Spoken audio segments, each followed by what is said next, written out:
Buenas noches, mi nombre es Laura Paredes.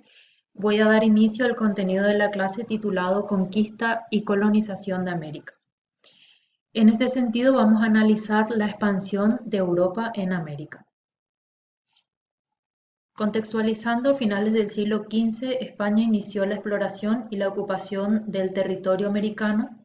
Durante los siglos XVI y XVII, otros países europeos también adquirieron posiciones en América y como consecuencia un continente entero con sus riquezas y sus habitantes van a quedar bajo dominio colonial que le impusieron Europa.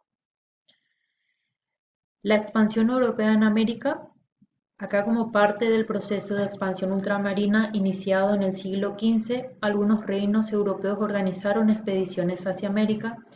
Estos países rivales sí se apoderaron del continente americano e hicieron uso de sus recursos materiales y humanos.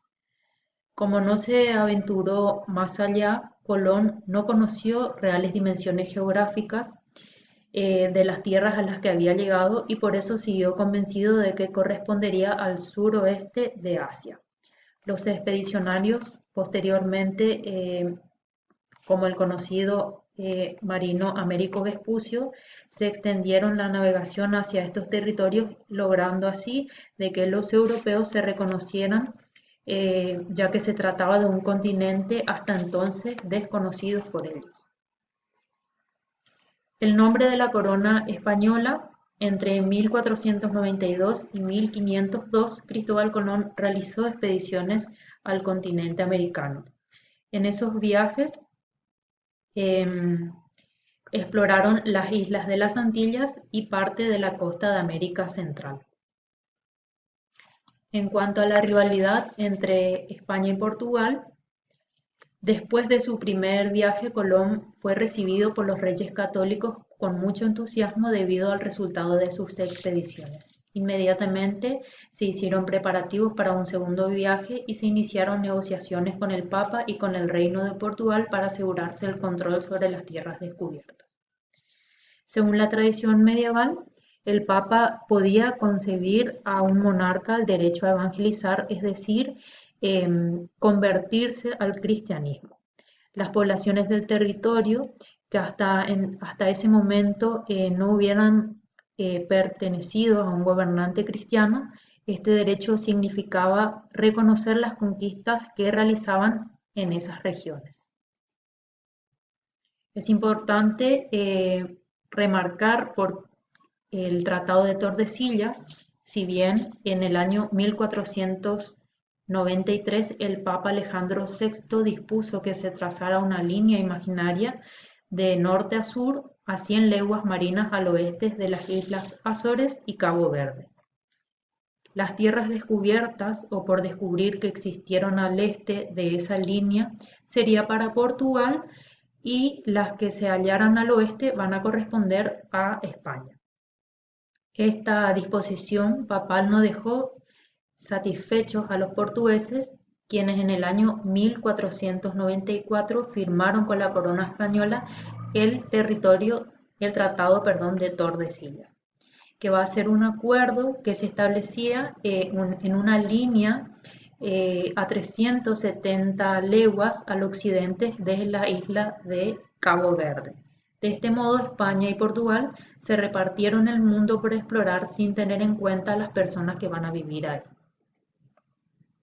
En cuanto a las capitulaciones, antes de emprender el primer viaje de Colón, se van a firmar con los reyes católicos un documento llamado las Capitulaciones de Santa Fe. Si bien las capitulaciones van a ser un contrato según el cual Cristóbal Colón se comprometía a efectuar sus descubrimientos en nombre de los monarcas. Y a cambio de esto la corona le va a conceder una serie de privilegios como títulos al almirante, cargos de virrey y gobernador de las tierras que va a hallar y también una décima parte de sus riquezas o mercancías obtenidas en el viaje. ¿Quiénes van a financiar las expediciones a América? Bueno, desde el comienzo de la conquista de América, la corona española no estuvo dispuesta a arriesgar el tesoro real para firmar las expediciones y por eso opta por la organización de empresas a particulares por medio de las capitulaciones. Si bien muchos de los conquistadores que van a firmar estos documentos carecían de bienes propios para respaldar sus viajes, de manera de que recurrieron a préstamos otorgados por integrantes de la burguesía, ya sean banqueros, españoles, genoveses y alemanes, que invirtieron para capital de las expediciones y recibieron a cambio grandes beneficios. El requerimiento, uno de los objetivos de la expedición española al territorio americano era la evangelización de sus habitantes, es decir, la conversión al catolicismo. Por esta razón, en el año 1513 se redactó un documento para ser leído a los indígenas a medida que los conquistadores se enfrentaron a ellos. En este escrito, conocido como el requerimiento, se exigían a los nativos que se sometieran a la Iglesia y a la corona y que se convirtieran así a la difusión de una religión cristiana. En caso de que se negaran, se les amenazaba de severos castigos. En cuanto a la búsqueda del paso interoceánico, acá tenemos que ver de cuál va a ser el objetivo de la expedición de Colón, que en este sentido va a ser encontrar una ruta para llegar a Oriente. Por este motivo, una vez que se firmaron las tierras halladas por Colón, que pertenecían a otro continente, la corona española se decidió a encontrar un paso interoceánico, es decir, que se comunicara el océano Atlántico y el océano Pacífico, y de este modo comunicar América con Oriente. Y para finalizar tenemos que describir la consecuencia que va a traer este proceso de conquista y colonización. En cuanto a la ocupación y la exploración del territorio americano por varios países europeos, se van a producir consecuencias que afectaron al mundo de la época. Las más importantes van a ser el aumento de la competencia entre monarquías europeas por el control del espacio americano.